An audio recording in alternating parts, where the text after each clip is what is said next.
I think our military today is as weak as it has been in my lifetime, and it's declined deliberately because of the policies of the current administration.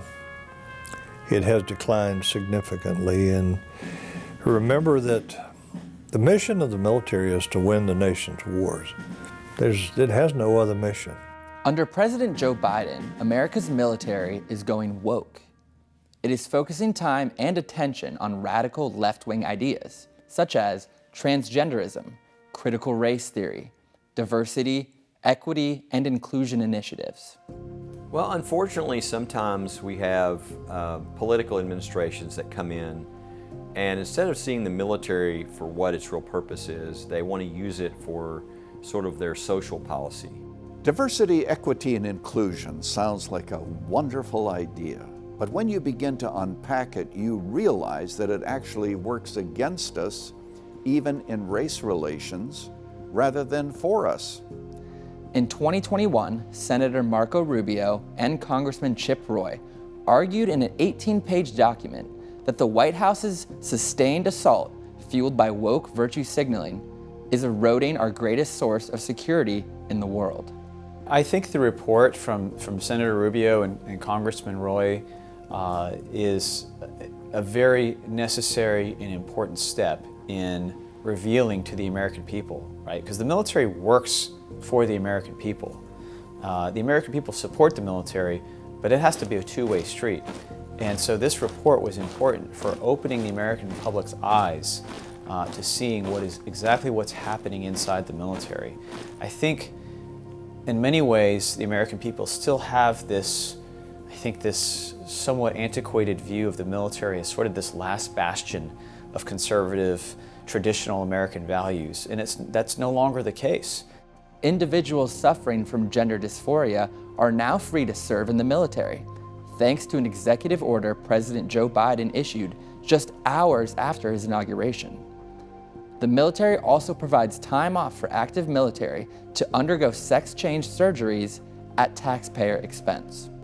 Douglas MacArthur said to the young men assembled at West Point in 1963 as he stood in the mess hall, "Your mission remains determined, fixed, inviolable.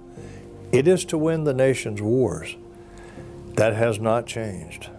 And everything that our military does, short of going to war, should be focused on developing their skills and being ready when the time comes that they do have to go into battle.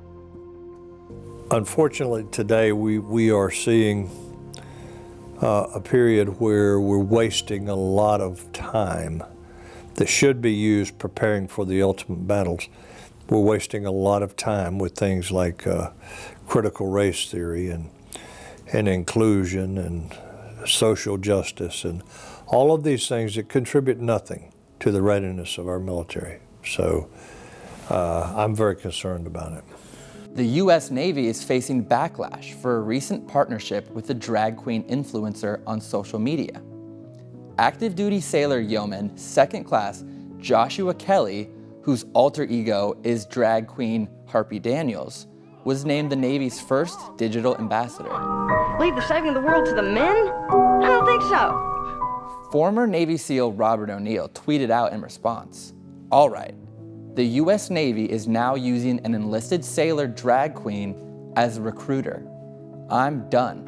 To understand what's happening in our military from the inside, I think it's important to first understand who generally comprises our military. Who are the people that, according to all surveys and statistics, are the people most likely to join the military? And according to every statistical survey I've seen, the people that are most likely to join the United States military are young males between the ages of 18 and 24, and this is important, those who identify as highly religious are significantly more likely to join the military than those who identify as non-religious. And that means that people of faith largely form the backbone of our military. And the problem that our military is facing is that it is no longer presenting that as an attractive option to young people. They're turning away at higher numbers than they ever have in decades. We're seeing one of the worst recruiting and retention crises in our nation's history. The Biden administration's chief of naval operations, Admiral Michael Gilday, decided last year to add Ibram X. Kendi's book, How to Be an Anti-Racist, one of the leading source books on critical race theory, to his list of recommended readings. To give an idea of how radical Kendi's book is, one of its famous arguments is that capitalism is essentially racist, and that to truly be anti-racist, you have to be truly anti-capitalist. When you put men or women or men and women into combat, what you'll find is when they get in actual combat, it's no longer about the oath that they took to the Constitution of the United States. That's why they serve, that's why they're there. But when the bullets start flying, they fight for each other. They fight for the man or the woman on the right and left in front of them and back of them. That's what they fight for. Now, what do you do when you teach critical race theory? You set them down, you divide them up, and you say, all of you on this side of the room, you're white, you're the oppressors.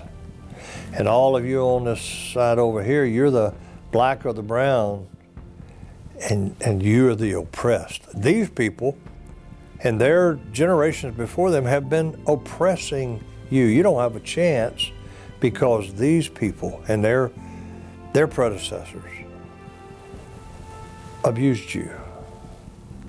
Does that build unity? I don't know of any way that we could assess that builds the kind of unity. All it builds is division. These ideological policies move the military in a divergent direction from the American mainstream. Meanwhile, up until this year, the military discharged more than 8,400 service members for refusing the COVID-19 vaccine, including many whose religious exemption requests were disapproved. It became painfully obvious. The United States Navy was blatantly violating the Constitution and federal law and just acting as if it had the unilateral authority to do, that it could create its own laws. And it didn't matter what Congress had said, that it was the United States Navy and whatever it said was the supreme law of the land. Well, guess what? That's not how it works in this country. Why are we more concerned with 100% vaccine compliance and not concerned with 100% constitutional compliance?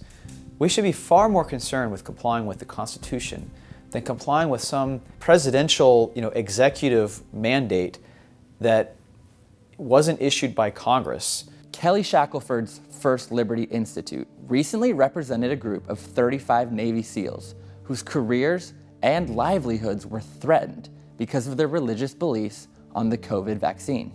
We represented 35 Navy SEALs. These are the most healthy, strong guys you'll ever meet. They tried to tell these 35 guys who all had religious objections to taking the vaccine that, you don't have a choice. Well, they do. There's a federal law. It allows everybody in the military, if there's something they're being asked to do that would violate their faith, they ask for an exemption. So I think the lawsuit that we filed is not only important because we've won not only for these 35 Navy SEALs, but we've converted this into a class action protecting every single person in the Navy. There's been another one protecting every single person in the Air Force, every single person in the Marines. As Winston Churchill famously said, this isn't the end, this isn't even the beginning of the end, it's merely the end of the beginning. And what we're seeing happening now is people of faith are unwelcome in the military. Even if it's not the official position of the United States that people of faith need not apply, that's certainly the belief for many people serving in our military. When you look at the U.S. military and you look at what makes a really good soldier, you want people of faith serving in your military because they have to make judgment calls for themselves on the field about how they treat others. It seems like a terrible position for the U.S. government to say, you don't have constitutional rights, you don't have the right to exercise the deep, basic, fundamental human experience of religion. You don't have religion if you serve in the U.S. military. Well, not only is that legally untrue, but that is a terrible policy to make. And the American public should absolutely reject any notion from Washington, D.C. that our armed military service members, and this is true also of many, many public officials, but especially in the military, when you have you give a man a gun and you put him in a field somewhere and you tell him to make the choice for someone between life and death, I want that man to be a man of faith who's praying and trying to live a moral life.